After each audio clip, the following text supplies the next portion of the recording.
పిల్లలు దొరికారని కాద్రా ఫోన్ చేస్తాడు కదా, ఇక బాగి భర్తం పట్టాలి. పెళ్ళాక మీరు ఇలాంటి సంతోషకరమైన రోజులు ఇంకా ఎన్నో గడపాలి పార్దు గారు.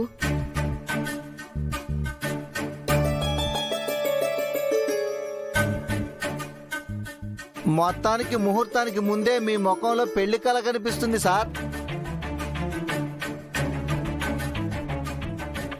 మనోహరి మొహంలో అయితే పెళ్లి కల ఉట్టి పడుతోంది.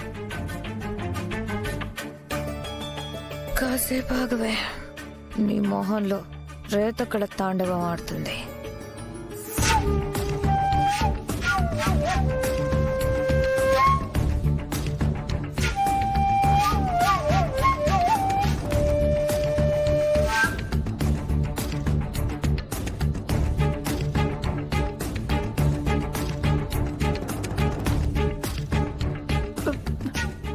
ఆనంద్, ఆకాష్ మీరు మాత్రమే వచ్చారేంటి?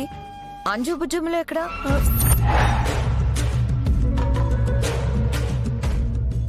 అవును, వాళ్ళేరి? వాళ్ళిప్పటి వరకు బాగా చదివి అలసిపోయి నిద్రపోయారంటండి.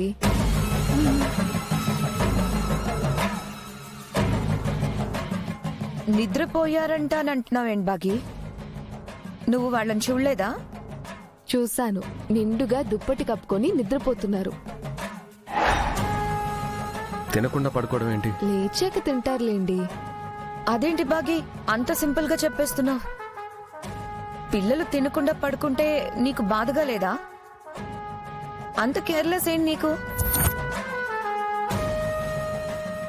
పిల్లలపైన నీకున్న శ్రద్ధ నాకు లేదులే మనోహరి.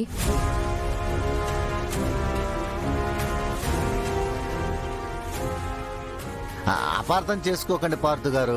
అరుంధతి మేడం గారు చనిపోయాక పిల్లల్ని మనోహర్ గారే చూసుకుంటున్నారు. అయ్యో, పార్థు గారు ఎందుకు అపార్థం చేసుకుంటారు రాథోడ్? మనోహరికి ఆల్రెడీ పెళ్ళై పిల్లలు పుట్టాక విడాకులు తీసుకుంది అని పార్థు గారు అనుకుంటారే ఏంటి?